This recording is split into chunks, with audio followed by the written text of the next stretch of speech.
기초자치단체장 4명과 서울시 교육감을 뽑는 11.6 재보궐선거의 공식 선거운동이 오늘부터 시작됐습니다.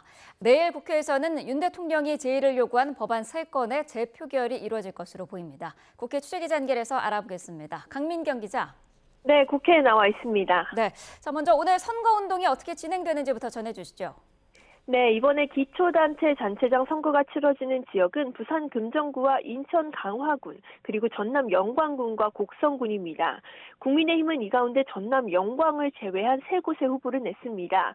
특히 여당 입장에서는 부산 금정군과 인천 강화군은 수성을 해야 하는 우세 지역인 만큼 지도부가 선거운동 첫날부터 힘을 싣는 모습입니다.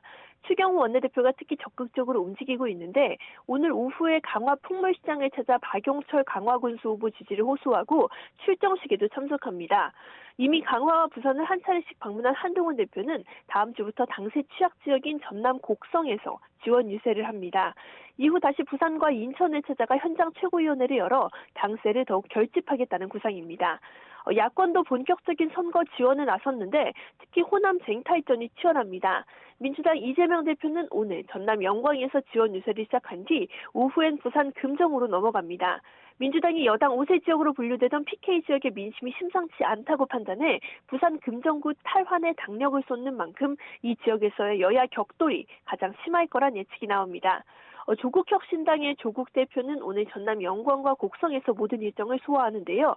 조국 대표가 이번 선거에 적극적으로 나서면서 호남 주도권을 놓고 야권의 경쟁이 더욱 치열해지는 분위기입니다. 이런 가운데 야권의 부산 금정구청장 후보 단일화에도 이목이 쏠리는데 아직은 단일화 방식을 놓고 민주당과 조국혁신당의 이견이 좁혀지지 않고 있습니다. 10월 16일 재보궐선거의 공식 선거운동 기간은 오는 15일까지 13일 동안입니다. 교육감 1명과 기초단체장 4명을 뽑는 미니선거지만 내후년 지방선거의 전초전으로 인식되는 만큼 여야는 각자 총력전으로 임하고 있는 모습입니다. 네, 내일 국회에서는 윤 대통령이 제의를 요구한 법안들에 대한 재표결이 이루어질 가능성이 크죠. 네, 야권 주도로 국회를 통과했던 김건희 여사, 최상병 특검법과 지역화폐법 개정안이 내일 본회의에서 재표결에 붙여질 걸로 보입니다. 재표결 통과 요건은 재적 의원 과반 출석에 출석 의원 3분의 2 이상 찬성이 필요합니다. 의원 300명이 모두 본회의에 참석한다면 가결 요건은 200석, 즉 108명이 있는 여당에서 이탈표가 최소 8표 이상 나와야 하는 겁니다. 재표결을 추진하는 민주당은 특검은 국민적 요구라며 국민의힘이 시간이 끌수록 더 불리해질 거라고 압박 수위를 높이고 있습니다.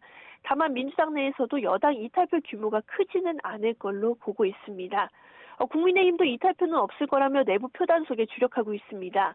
특히 한동훈 대표는 기자들과 만나 이번 특검법은 민주당 마음대로 하는 특검법이라며 이 법안에 대해서는 부결이 맞다고 생각하고 의원들에게도 그런 설득을 할 예정이라고 설명했습니다. 다만 당내에서도 김 여사 의혹에 대한 비판 여론을 의식하는 목소리가 커지고 있습니다. 김용태 의원은 SBS 라디오에서 김 여사의 입장 표명은 빠르면 빠를수록 좋다며 가장 안 좋은 수는 야당에 끌려가 사과하게 되는 거라고 지적했습니다. 김 여사 특검법에 대한 야당의 압박 수위가 높아지는 가운데 내일 본회의가 열릴 경우 재표결을 둘러싼 여야의 공방은 더욱 치열해질 전망입니다. 지금까지 국회에서 YTN 강민경입니다.